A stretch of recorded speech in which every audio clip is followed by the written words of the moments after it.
BJP কর্মী সমর্থক পাওয়া যাচ্ছে না, অন্তত সদস্য হতে কেউ রাজি হচ্ছেন না। বেশ কিছু জায়গা থেকে এরকম খবর যখন আসছে, তখন বাঁকুড়ায় দেখুন, বাঁকুড়ার মণ্ডল সভাপতির বিরুদ্ধে ক্ষোভ প্রকাশ্যে। বাঁকুড়ায় বিজেপির মণ্ডল সভাপতি, তার বিরুদ্ধে প্রকাশ্যে ক্ষোভ, প্ল্যাকার্ড নিয়ে বিক্ষোভ দেখানো হচ্ছে। কেন এখানে কোথাও কি মণ্ডল সভাপতির বিরুদ্ধে ক্ষোভ, কি কারণে তা জানা যাচ্ছে। কোথাও গোষ্ঠীদ্বন্দ্ব আছে কি, দুটো লবি, যে লবির জন্য এরকম হচ্ছে। দেবব্রত আমার সঙ্গে সরাসরি রয়েছেন, বলতে পারবে দেবব্রত? একদমই, দেখো, বিজেপির গোষ্ঠীদ্বন্দ্ব একেবারেই প্রকাশ্যে এসেছে। যেমনটাই জানতে পারা যাচ্ছে, যে মণ্ডল সভাপতি নির্বাচিত হয়েছে তাকে পছন্দ করছে না অপর গোষ্ঠীর লোক। তোমাকে জানাবো, ফেব্রুয়ারির 16 তারিখে এই মণ্ডল সভাপতির লিস্ট প্রকাশ্যে আসে। বিষ্ণুপুর সাংগঠনিক জেলা বিজেপির পক্ষ থেকে সমস্ত মণ্ডল সভাপতিদের একেবারে লিস্ট সামনে আনা হয়। যেমনটা বিজেপি জানাচ্ছে যে নির্বাচন প্রক্রিয়ার মধ্য দিয়ে এবার মণ্ডল সভাপতি নির্বাচিত হয়েছে। সেখানে দাঁড়িয়ে এর আগে তুমি দেখেছো, মনে থাকবে তোমার, বিষ্ণুপুর মণ্ডল 4-এর যে মণ্ডল সভাপতি হয়েছে তার নামে পোস্টার পড়েছিল। এবার কিন্তু মণ্ডল 1 যিনি সভাপতি রয়েছে তার বিরুদ্ধে কিন্তু একেবারে ক্ষোভ উগরে দিলেন বিজেপির নেতা কর্মীরা। তারা রীতিমতো বৈঠক করে প্ল্যাকার্ড হাতে নিয়ে বিক্ষোভ দেখাতে থাকে।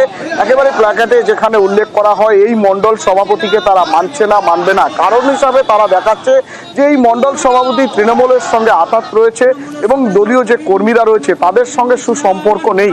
এই মণ্ডল সভাপতি থাকলে আগামী যে বিধানসভা নির্বাচন রয়েছে 26-এ, সেই নির্বাচন ফল খারাপ হবে এবং বিজেপি এখানে হেরে যাবে।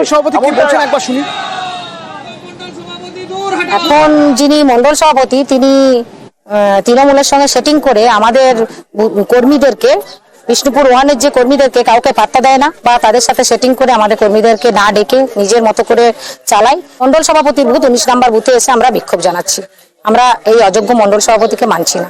দলের এত ক্ষতি হচ্ছে, প্রতিটি বুথ আমরা হারছি, বা আগামী 26-এও আমরা কিন্তু হারবো উনি থাকে। জানি না, আমাদেরকে না জানিয়ে বা দলের কাউকে না জানিয়ে কিভাবে মণ্ডল সভাপতি আবার হয়েছে এটা আমাদের জানা। এর মধ্যে অনেক জল ঢালা হয়েছে, না স্বচ্ছ প্রক্রিয়ায় ভোট হয়নি। আমরা এই মণ্ডল সভাপতিকে মানবো না। আর বিজেপি যে মণ্ডল সভাপতির বিরুদ্ধে ক্ষোভ, একেবারে প্ল্যাকার্ড নিয়ে প্রকাশ্যে ক্ষোভ দেখানো হচ্ছে, তার বক্তব্য শুনবো।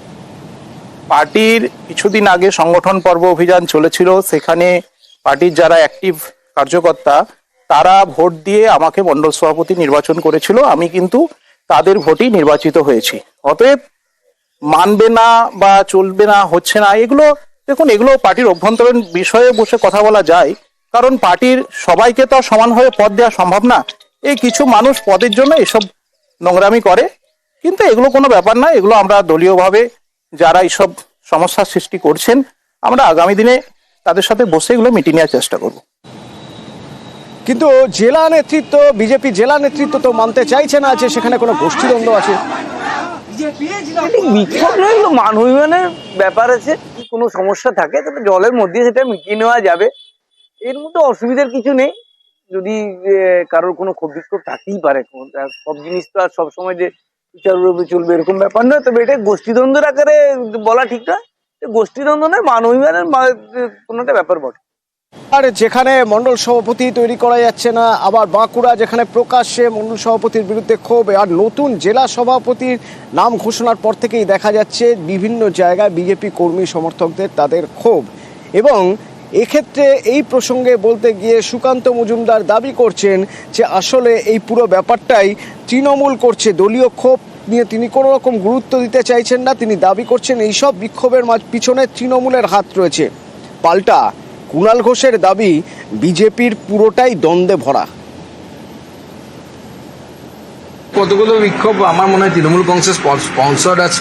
আমার কাছে যা খবর, 2-1টা জায়গায় ছাড়া এরকম কোনো ঘটনা ঘটেনি। তৃণমূল কংগ্রেস করানোর চেষ্টা করে অনেক জায়গাতে। আর যদি কারো কোথাও বিজেপির মধ্যে কিছু ক্ষোভ থাকে তাদেরকে বলবো এসে রাজ্য নেতৃত্ব এবং কেন্দ্রীয় নেতৃত্ব তো কথা বলার জন্য আমাদের পার্টিতে সবসময় ওপেন থাকে, গিয়ে কথা বলুন, আপনাদের অভিযোগ যা আছে জানান, পার্টি অবশ্যই ভাবনা চিন্তা করবে।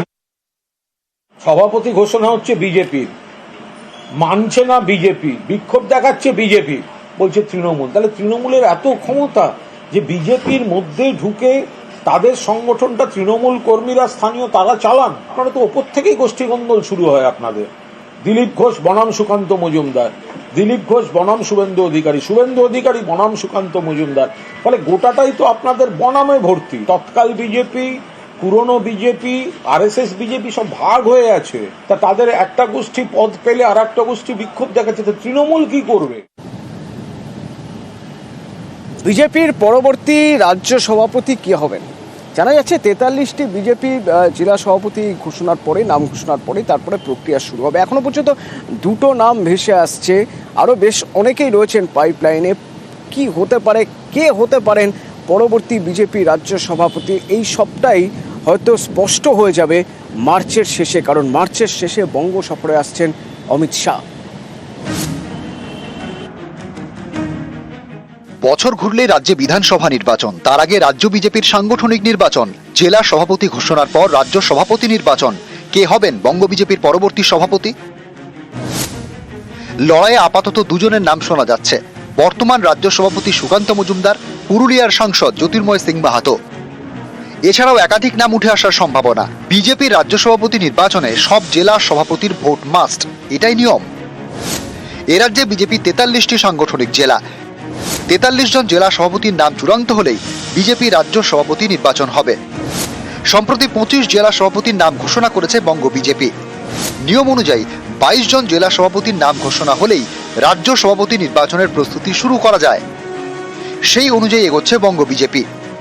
25টি জেলা সভাপতি ঘোষণা হয়ে গেছে আমাদের সংবিধান, সেই সংবিধান অনুসারে এটা 50%-এর বেশি, অতএব পশ্চিমবঙ্গ নির্বাচিত রাজ্য সভাপতি পেতে পারে। রাজ্য সভাপতি এই প্রক্রিয়াতে কেন্দ্রীয় নেতৃত্বের সিদ্ধান্তের উপর নির্ভর করে, উপর থেকে নির্দেশ এলেই নমিনেশন হবে। রবিবার সল্টলেকের অফিসে বৈঠক করে রাজ্য বিজেপি নেতৃত্ব। জেলা সভাপতি পদে পুরনো সৈনিকদের গুরুত্ব দেওয়ার পক্ষে অনেকে সওয়াল করেন, কিন্তু রাজ্য সভাপতি নির্বাচনের ক্ষেত্রে কোন কোন বিষয় ফ্যাক্টর হবে? ভোটমুখী বাংলায় কে হবেন বিজেপির ক্যাপ্টেন? ক্যাপ্টেন পরিবর্তন হয়, কখনো পরিবর্তন হয় না, কখনো ক্যাপ্টেন দুটো টার্ম করে, কিন্তু কাজ একই থাকে, কাজ কোনো পরিবর্তন হয় না। আমরা বিভিন্ন প্রপোজাল বানিয়ে কি ধরনের বৈঠক উনি করবেন তা আমরা পাঠালাম। উনি 29 তারিখ রাত্রিবেলা কলকাতায় নামবেন, 30 তারিখ আমাদেরকে সময় দেবেন, একদিন। হ্যাঁ, পুরো সাংগঠনিক। সুস্মিতা মণ্ডল, নিউজ 18 বাংলা। একসময় কোচবিহার থেকে মন্ত্রী নিশীথ প্রামাণিক বিজেপির, সেই কোচবিহারে বিজেপির কি অবস্থা একটু একটু করে খারাপ হচ্ছে? একটু একটু করে খারাপ হচ্ছে, এই প্রশ্ন উঠছে। তার কারণ কোচবিহারের হিসেব যদি আমরা দেখি, 43টি মণ্ডল সভাপতি, 43টি মণ্ডল রয়েছে, তার মধ্যে থেকে 18টি মণ্ডলেরই এখনো পর্যন্ত মণ্ডল সভাপতি বাছা সম্ভব হয়নি। সমস্যা কোথায় হচ্ছে? সাংগঠনিক দিক থেকে বিজেপির একদম গ্রাসরুট লেভেলে সমস্যা কোথায়? আমার সঙ্গে শুভঙ্কর রয়েছেন, সরাসরি বলতে পারবেন। শুভঙ্কর। হ্যাঁ অতনু, দেখো তোমাকে জানিয়ে রাখি, গত লোকসভা নির্বাচন অর্থাৎ 2024 সালের যে লোকসভা নির্বাচন অনুষ্ঠিত হয় তাতে কিন্তু কোচবিহারে নিশীথ প্রামাণিক, বিজেপি প্রার্থী নিশীথ প্রামাণিক পরাজয় হয় এবং তারপর থেকেই যেটা দেখা যাচ্ছে যে বিজেপির সংগঠনে একটা ধস নামে। কোচবিহারে যে বিজেপির যে গ্রাম পঞ্চায়েতগুলো ছিল, একের পর এক গ্রাম পঞ্চায়েতগুলো দখল করে নেয় তৃণমূল। ফলে বলা যায় যে একটা বড় অংশের বিজেপি কর্মী সমর্থকরা তারা কিন্তু তৃণমূলে যোগ দেয়। বাকি যারা ছিল তারা অনেকেই নিষ্ক্রিয় হয়ে পড়ে, বসে পড়ে। ফলে এই যে বিজেপির যে সংগঠন, বুথ কমিটি গড় থেকে মণ্ডল কমিটি গড়ার ক্ষেত্রে কিন্তু তাদের সমস্যায় পড়তে হয়। মাস দেড়েক আগে বিজেপি যখন প্রথমে বুথ কমিটি গড়ার কাজ শুরু করা যায়, তখন দেখা যায় দিনহাটা এবং সিতাই এই দুটি বিধানসভা কেন্দ্রের অধিকাংশ বুথেই তারা বুথ কমিটি গড়তে পারেনি। পরবর্তীতে সেই বুথ কমিটি না গড়তে পারার কারণে মণ্ডল কমিটিও গড়তে পারেনি। কোচবিহারের সাংগঠনিক জেলায় 43টি মণ্ডল কমিটি রয়েছে এবং মাসখানেক আগে যখন মণ্ডল কমিটি গড়তে যায় তাতে দেখা যায় যে 25টি মণ্ডল কমিটি তারা গড়তে পারে। বাকি যে 18টি মণ্ডল কমিটি, সেই মণ্ডল কমিটি তারা গড়তেই পারেনি, কারণ তারা এই বুথ কমিটি না তৈরি করা যায়নি। না, একেবারেই তোমাকে জানিয়ে রাখি যে এই যে জেলার 2298টি বুথ রয়েছে, অর্থাৎ 2300টি বুথ রয়েছে, সেই সিংহভাগ বুথেই এক একটি বুথে 50 থেকে 60 জন বিজেপির সক্রিয় সদস্য থাকলে তারপরে সেখানে বুথ কমিটি গড়া হয়। কিন্তু এই যে বুথ কমিটি করতে গিয়ে সে অধিকাংশ এলাকাতেই দেখা যাচ্ছে যে সক্রিয় কর্মীরা পাচ্ছে না, কর্মীরা এগিয়ে আসছে না, কর্মীদের যারা কর্মীরা থাকছে তারা দলের সদস্য হতে নারাজ। ফলে বুথ কমিটি করতে গিয়েও কিন্তু হিমশিম খাচ্ছে বিজেপি নেতৃত্ব। ফলে সামনে বছর পেরোলেই যে বিধানসভা নির্বাচন, সেই বিধানসভা নির্বাচনে গত বিধানসভা নির্বাচনে কোচবিহারে কিন্তু বলা যায় কোচবিহারে বদ্ধ শিবির বেশ ব্যাকফুটে। ধন্যবাদ শুভঙ্কর। যেহেতু সাংগঠনিক কাজ আমাদের দীর্ঘদিন ধরেই চলছে, যে আমাদের মেম্বারশিপের কাজ হয়ে গেল, মেম্বারশিপের কাজ হওয়ার পরে আমাদের মন্ডল সভাপতি 25 জন অলরেডি হয়ে গেছে, 18 জন বাকি আছে। এখন জেলা প্রেসিডেন্ট ঘোষণা হয়ে গেছে। এখন আমরা যতটা পারি তাড়াতাড়ি আমরা সাংগঠনিক আমাদের যে মন্ডল যেগুলো বাকি আছে সেই মন্ডলগুলো আমরা ঘোষণা করে কমিটি তৈরি করার প্রয়াস আমরা চালাবো।